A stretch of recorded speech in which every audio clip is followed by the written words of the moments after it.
Hi, I'm Amar from Data Warehouse Application AT&T account. In this session, I'll be giving the overview and basic options or commands which we use in the Xpediter tool. Xpediter is one of the debugging tool we have to debug our source programs. Let's start with the option profile which is available on the primary menu of the Xpediter tool. Press F1 and select the option 10 for profile to see the description of this function.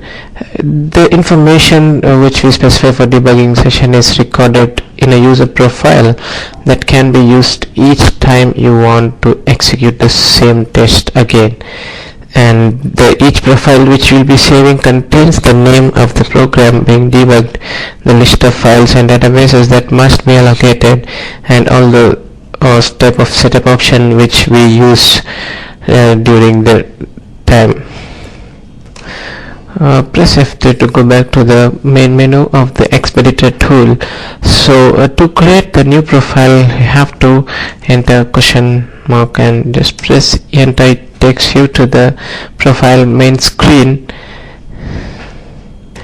and here you can see these are all the options, the profiles which is already existing, and from here you can select the profile which is required and press F3 and you can see this profile will be selected.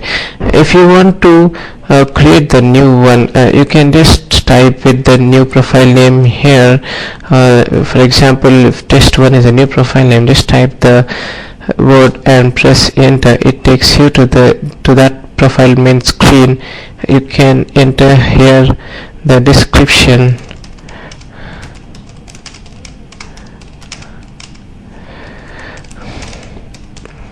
Press enter and you can see this tool has come into the list of profiles which we have, and the asterisk mark here signifies that currently this tool has been this profile has been selected.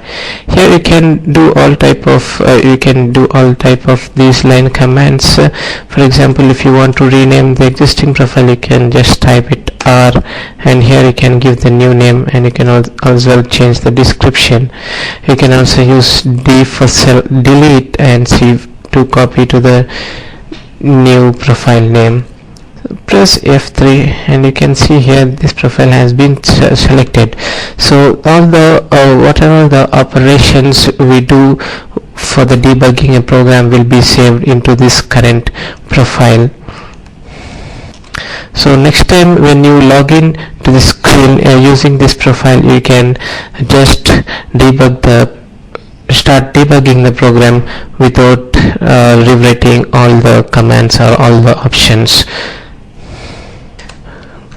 Now let's see the option 1 prepare, which is used to prepare the program for debugging. So before you start debugging the program that needs to be compiled or prepared, that can be done using this option 1 for prepare.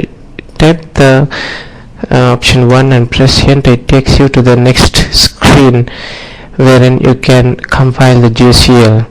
Use the option 1 convert compile JCL and press enter.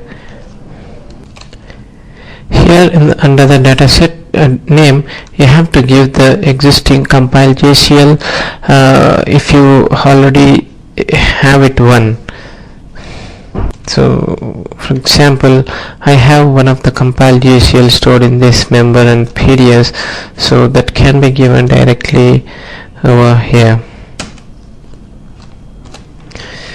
Under the next section, language process related items, here you need to give the DDIO file name if you have already created one, or you can also create the DDIO file using the command DDIO-CRE. Let's see the brief description of what this DDIO exactly is. The DDIO file which is the required field here is used to here you have to specify DDIO file or use the command called DDIO-CRE to create the new one. And all the statistical information about the program is written to this file during the compile time, and which in turn is later used in a debugging session. Now Let's see how to create the DDIO file using the command ddioCre. Press enter.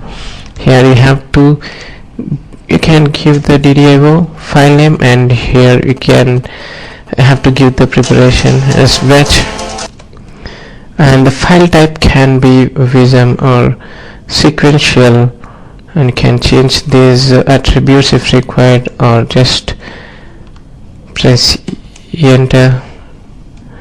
Or the job will be submitted to create the DDIO file, and this DDIO file must be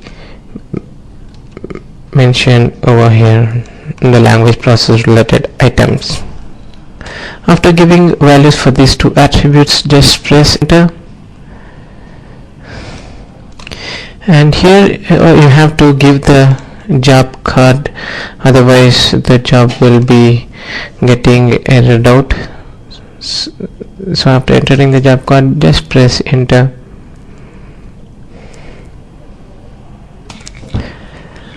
You can see now here the JCL has been generated. This is the JCL generated by Xpediter.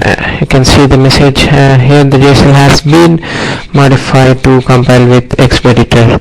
Now you can just submit this JCL which is generated with this Xpediter tool to compile program.